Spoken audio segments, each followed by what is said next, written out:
مادر مرا ببخش که آواره خودم، من آن زنم که بخت فراوان نداشتم. مادر مرا ببخش که در فصل زندگی چیزی بجز غروب زمستان نداشتم.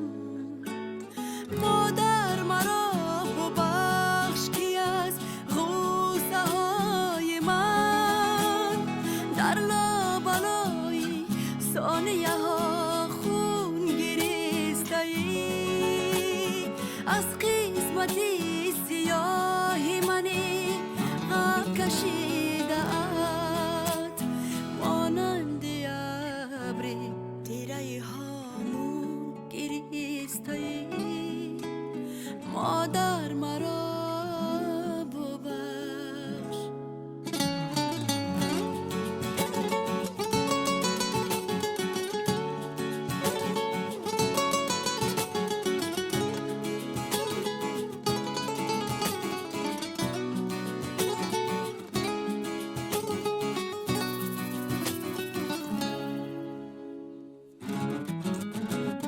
مادر گناهی من اگر این است زندگی، از چی بکا کلانی من آویزه می کند؟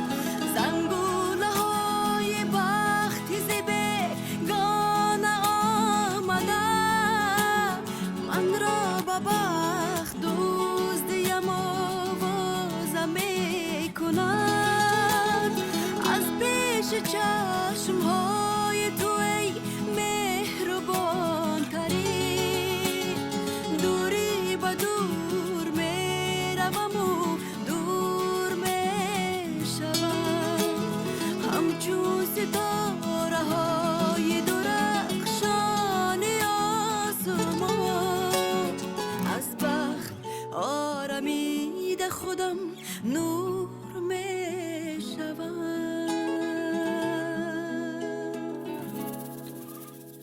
مادر مرا ببخش که آواره خودم، من آن زنم که بخت فراوان نداشتم.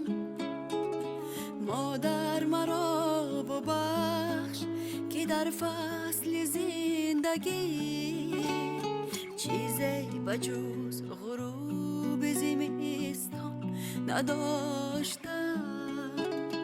مادر مرا